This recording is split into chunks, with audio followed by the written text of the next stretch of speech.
15강 3과목 시작합니다. 여기서는 승강기 재료의 역학적 성질에 관한 기초로서 우리가 주로 이제 기계공학적인 이야기를 조금 할 차례가 되었습니다. 첫 번째는 하중입니다. 하중은 로드, 이제 우리가 부하라고도 부르게 되는 것이죠. 즉 하중이라고 하는 것은 물체에 작용하는 외력, 외부적인 힘을 설명하고 있습니다. 하중이 어떻게 작용하는지 그 종류를 한번 볼까요? 첫 번째, 하중이 작용하는 방향에 따른 분류입니다. 인장 하중은 양쪽으로 축 방향으로 늘어나게 하는 하중입니다. 즉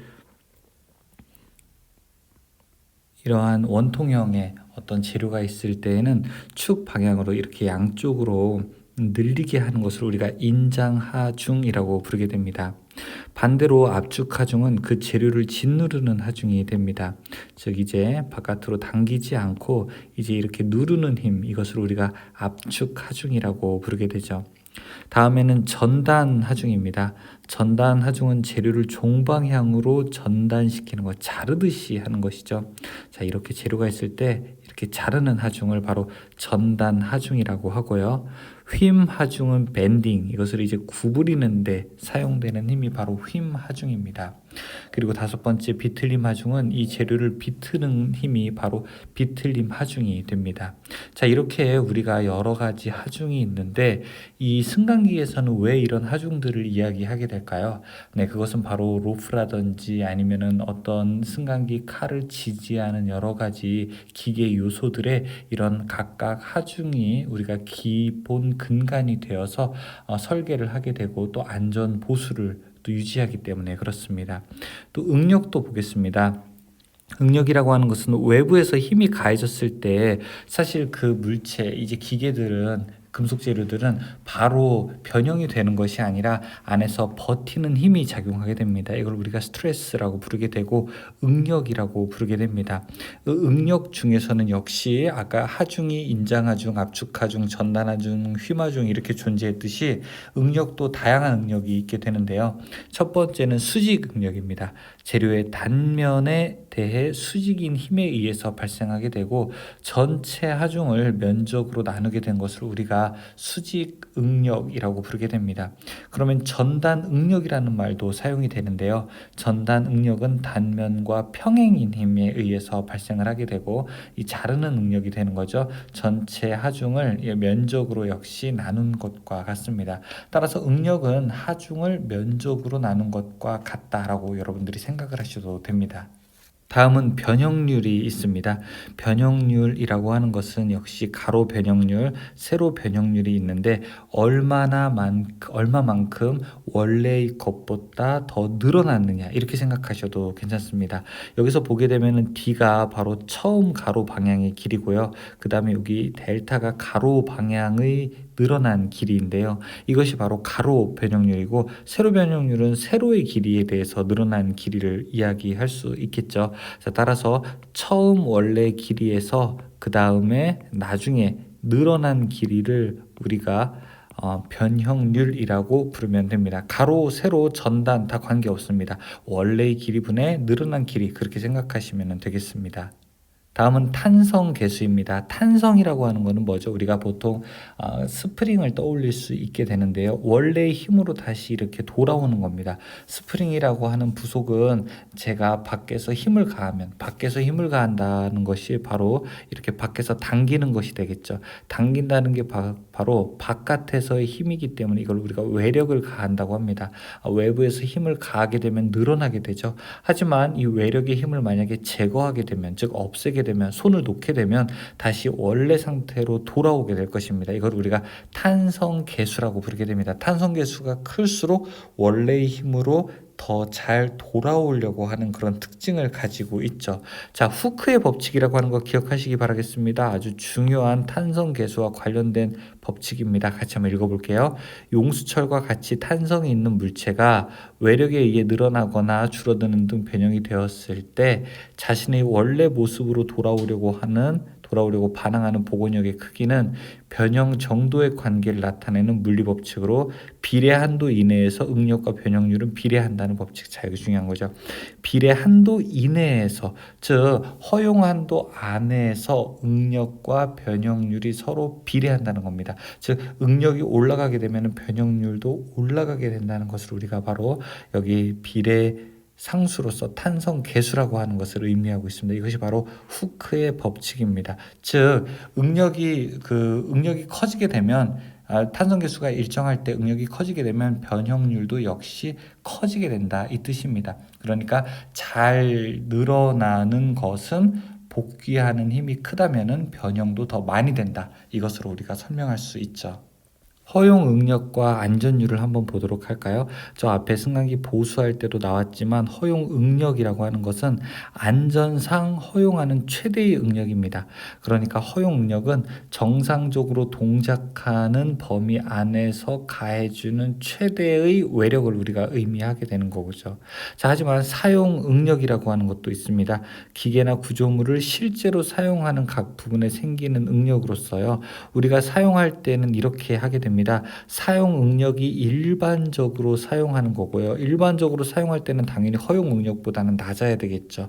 허용 응력은 어떻게 보면 우리가 최대의 값이라고 볼 수도 있죠. 탄성 한도는 그 허용 온도보다 더 높아지는데 사실상 정상적인 동작 범위를 벗어난 상태라고도 할 수 있습니다. 자, 그래서 안전율이라고 하는 것은 이렇게 했었죠. 인장 강도를 허용 응력으로 나누게 되는 것. 인장 강도라고 하는 것은 이미 파괴되는 파괴 강도라고 불렀었죠. 파괴 강도를 응력으로 나눈 것이 안전율이 되는 겁니다. 안전율이 높다라고 하는 것은 허용 응력분의 파괴 강도, 즉 인장 강도가 훨씬 더 높다라고 하는 것을 설명하고 있습니다. 엘리베이터의 지지보의 강도는 어떻게 돼야 될까요? 엘리베이터를 지지하는 것에 대한 부속 설비의 강도는 이 지지보의 적재 하중은 이렇게 설명을 하고 있습니다. 여러 가지 권상기나 기타 지지보에 고정된 장치의 중량을 어떻게 로프 및 로프에 작용하는 하중에다가 2배를 곱한 것을 더한 것이 바로 엘리베이터의 지지보의 강도가 된다라고 설명을 하고 있습니다. 관련된 문제를 한번 볼까요? 1번, 매우 느리게 가해지는 크기가 일정한 하중이며 가해진 상태에서 정지하고 있는 하중은 무엇인가 물어보고 있습니다. 이것을 우리가 정하중이라고 부르게 됩니다. 일정하게 가해지는 하중이고 그렇지 않고 움직이는 하중을 우리가 동하중이라고 하게 되고, 자, 왔다 갔다 하는 것을 교반하중, 그 다음에 일정한 그 시간적 규칙을 가지고 반복되는 것을 반복하중이라고 합니다. 2번, 재료의 하중이 작용하면 재료를 구성하는 원자 사이에서 위치 변화가 일어나고 그 내부에 응력이 생기며 외적으로는 변형이 나타나게 되죠. 이 변형량과 원치수와의 비를 변형률이라고 하는데 그 변형률의 종류가 아닌 것은 무엇인가? 자, 우리가 세로 변형률, 그 다음에 전단 변형률, 그리고 가로 변형률도 봤습니다. 그런데 이 중량 변형률이라고 하는 것은 없었죠.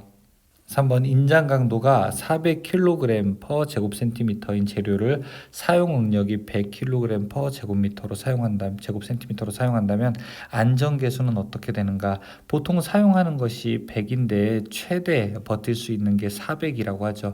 그러면 우리가 몇 배까지 버틸 수 있다는 건가요? 4배까지 버틸 수 있다는 거죠. 이걸 안전율이 바로 4라고 설명할 수 있습니다. 4번에 변형률이 가장 큰 것은 무엇인가 물어보고 있습니다. 자, 여기서는 인장 최대 하중이 변형률이 가장 크다라고 이렇게 설명을 하고 있습니다. 답은 2번이 됩니다. 여기 지금 보시면은 응력 변형도라고 이렇게 해설이 나와 있게 되는데요. 이 가로가 변형이고요. 그 다음에 세로가 바로 인장 응력이 됩니다. 무슨 얘기냐면은 여러분들이 예를 들어 어떤 금속 막대를 구부린다고 한번 해보죠. 그러면은 금속 막대를 쭉 구부리게 된다면 어느 지점까지는 변형과 응력이 일정하게 동작이 될 겁니다. 하지만 비례 한도를 넘어서게 되면은요, 이제는 탄성 한도라고 돼서 원래로 돌아올 수 있는 최대점에 도달하게 되고요. 탄성 한도를 넘어서게 되면 이제 더 이상 원래로는 이제 돌아올 수 없는 지점에 가해지게 됩니다. 이 항복점을 지나게 되게 되면은 이제는 급격하게 변형이 이제 되게 되고요. 최대 응력을 지나게 돼서 나중에는 결국 절단되게 되는 이 파단에 이르게 되는 것이죠. 최대 인장 하중이라고 하는 것은 바로 이 부분에 이제 해당이 되는 거고, 이때까지는 우리가 급격하게 변형이 시작되는 지점이 바로 이 부분이라고 할 수 있습니다. 5번 재료 역학의 기초가 되는 중요한 법칙 중에서 비례 한도 이내에서 응력과 변형률은 비례한다라고 하는 법칙은 훅의 법칙이었습니다. 훅의 법칙 둘 다 맞는 설명이 됩니다.